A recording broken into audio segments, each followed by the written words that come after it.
हमारे साथ दूसरे वरिष्ठ नेता हैं जो किसान आंदोलन के गुरनाम सिंह चढ़ूनी, वो हमारे साथ जुड़ गए हैं। अध्यक्ष हैं भारतीय किसान यूनियन के। चढ़ूनी साहब, आपका स्वागत है एनडीटीवी इंडिया पर। आपने भी राकेश टिकैत साहब को सुना होगा, लेकिन एक साल पूरा होने जा रहा है इस किसान आंदोलन को। लगातार दिल्ली की बॉर्डर पर यह आंदोलन चल रहा है, इसके अलावा भी देश के कई हिस्सों में आंदोलन चल रहा है।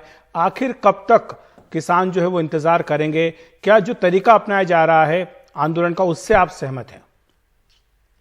देखिए, एक सब्र की सीमा होती है, हद होती है। एक साल से हम धरनों पे बैठे हैं, सड़कों पे बैठे हैं, 700 से ज्यादा किसान मर गए और अभी तक सरकार को ये सुध नहीं आई कि उनके देश का नागरिक, उनके देश का किसान सड़क पे बैठा है, 700 से ज्यादा मर गए हैं, कोई संवेदना की नहीं जागी है।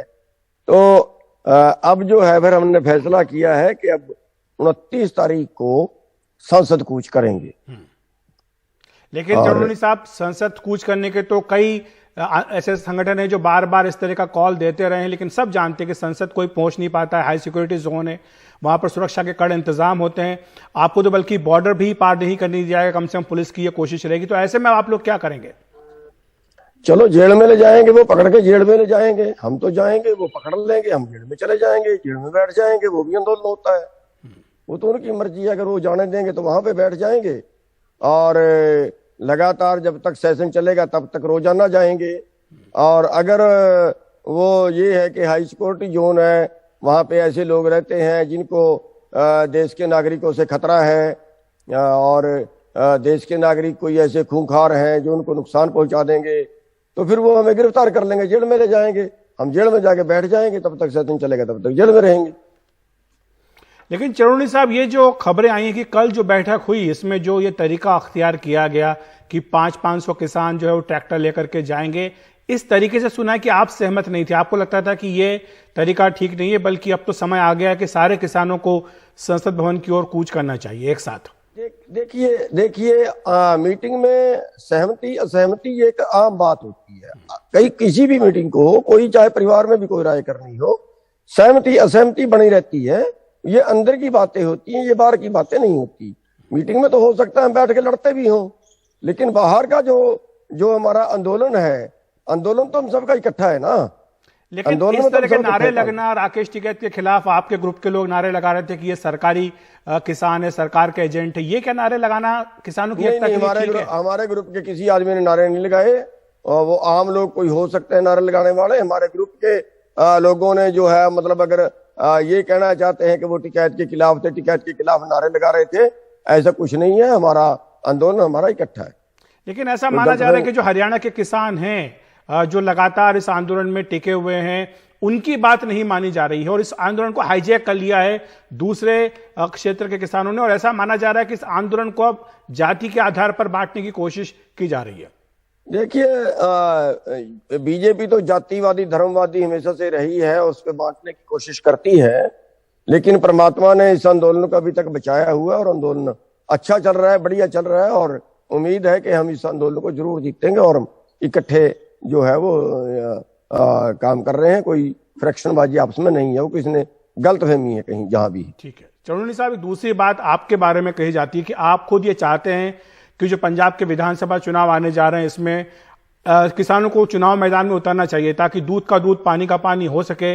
सरकार को भी दिखाया जा सके कि किस तरह से किसानों का समर्थन इस आंदोलन को मिला हुआ है। और लोकतंत्र में सबसे अच्छा तरीका यही होता है कि चुनाव लड़ करके ही आप अपनी बात कह सकते हैं।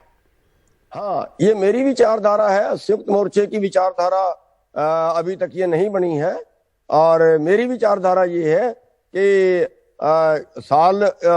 एक साल हो गया बैठों को और 700 से ज्यादा मर गए हैं। अब इससे बड़ा आंदोलन और इससे कड़ा आंदोलन और क्या हो सकता है? अगर इतने पे भी सरकार नहीं मानी तो फिर और आगे क्या उम्मीद कर सकते हैं?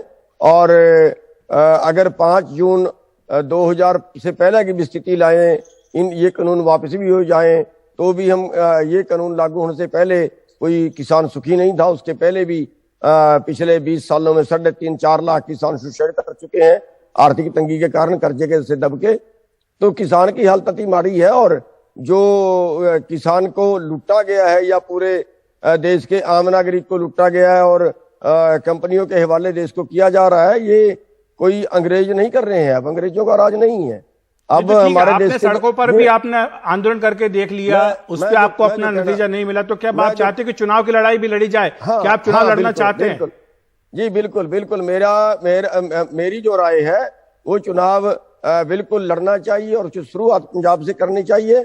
और एक बात मैं स्पष्ट कर देना चाहता हूं कि मैं चुनाव नहीं लड़ रहा हूं पंजाब से, लेकिन पंजाब के जो लोग हैं, जो बुद्धिजीवी समझदार, उनको सबको इकट्ठा करके और उनकी पार्टी बनवा के उनको चुनाव लड़वाएंगे। सारी रवायती पार्टियां जो है, जो परंपरागत पार्टियां हैं, उनका पूरा बहिष्कार पंजाब से करवाएंगे और नए चेहरे जो है वो किसान पक्ष के, मजदूर पक्ष के, उनको चुनाव में उतारेंगे। और अगर उनकी सरकार तो बनती इसमें है तो मॉडल पेश, अगर इसमें आप बुद्धिजीवियों को, किसान नेताओं को अगर आप समर्थन देने की बात कह रहे हैं, तो अभी तो कैप्टन अमरिंदर सिंह जो कि पूर्व मुख्यमंत्री पंजाब के, वो भी कह रहे हैं कि वो भी अपनी एक अलग पार्टी बनाएंगे। क्या आप उनको भी समर्थन दे सकते हैं, या अन्य जो नेता हैं उनकी बात?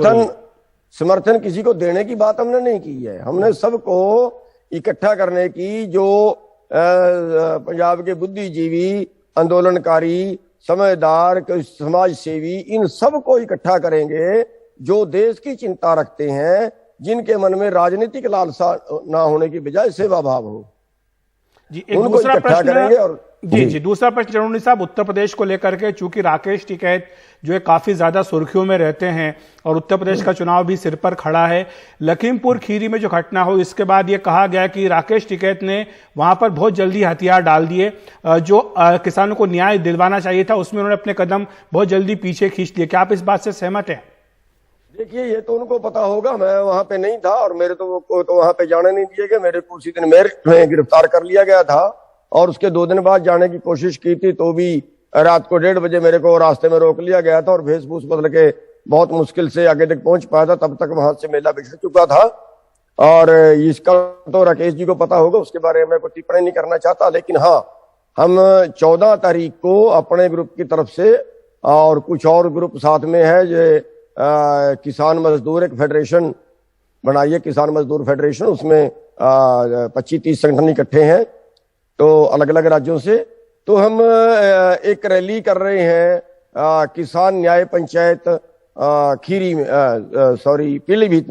पीलीभीत में पूर्णपुर के पास में एक न्याय किसान महापंचायत कर रहे हैं 14 तारीख को। ठीक है। और उसमें भी हम सरकार से मांग करेंगे कि जो न्याय है वो किसानों को मिले, जो किसानों को मारने वाले, कुचलने वाले हैं। और अब तो ये भी रिपोर्ट आ गई है कि उनकी रिवाल्वर से गोलियां चली हैं, ये भी रिपोर्ट आ गई है। तो मंत्री जो है उसको गिरफ्तार करें और जो बाकी के लोग दोषी हैं उनको भी पकड़ें। और जो किसान पकड़े गए हैं, उन सब 4 किसान वहां पे पकड़ लिए गए हैं, तो उन 4 किसानों को जो है वो रिहा करें। उनका कसूर नहीं है, वो किसी के घर पे किसी को मारने नहीं गए हैं। तो एक अंतिम प्रश्न है चरौनी साहब आपसे, आपने कहा कि पंजाब में आपकी इच्छा है कि जो इंडिपेंडेंट लोग हैं वो साथ आए, चुनाव मैदान में उतरे। क्या आप चाहते हैं कि उत्तर प्रदेश में भी वैसा ही हो? जी बिल्कुल वैसा होना चाहिए। जो मेरी अपनी राय, निजी राय जो है, मैं एसकेएम की बात नहीं कर रहा हूं, लेकिन मेरी जो निजी राय है वो ये है कि अच्छा ये हो कि पूरे देश में जहां जहां भी चुनाव है वहां पे किसानों को अपने आदमी खड़े करने चाहिए और अपने आदमी खड़े करके इलेक्शन लड़वाए। बीजेपी का विरोध कर भी देंगे, बीजेपी हार जाएगी। तो हम हरियाणा में उदाहरण दे रहे हैं कि भजन लाल ने किसानों पे गोली चलाई थी, कांग्रेस का था, और उसको हमने विरोध किया था चुनाव में, उसको हरा दिया था। बंसीलाल की सरकार आई थी, उसी मुद्दे के ऊपर बंसीलाल ने फिर गोली चलाई थी, फिर बंसीलाल का विरोध किया था, उसको हराया था। फिर उसी मुद्दे पे चौटाला ने गोली चलवाई थी। तो सत्ता जो ये राजनीतिक चेहरे हैं, ये बदलना समस्या का हल नहीं है। मोदी भी बदला था कि कांग्रेस से बहुत दुखी है, तो फिर क्या हमारी समस्या का हल हो गया और बढ़ गई? तो ये हल नहीं है। हल ये है कि जहां कानून बनते हैं वहां अपने आदमी बिठा दो, और बिठा सकते हैं। अब यूपी का अगर मैं उदाहरण आपको दूं, 8.5 करोड़ वोट है किसानों की जिनके नाम जमीन है। लेकिन ये आपकी जो बात है, आपका जो सुझाव है, इस पर आपके बाकी साथी सहमत नहीं है? नहीं, बाकी सहमत नहीं है, पर मैं उदाहरण देता हूं आपको कि 8.5 करोड़ वोट है उत्तर प्रदेश में किसानों की, और 3.5 करोड़ से सरकार बनी हुई है। तो किसान अपनी सरकार क्यों नहीं बना सकते? और अगर किसानों की सरकार बन जाए तो फिर कलम उनके हाथ में होगी। फिर जो हमारे ये कारोबार कंपनियों को दे रहे हैं उसका उल्टा हो सकता है, कंपनियों का कारोबार सरकारी किया जा सकता है।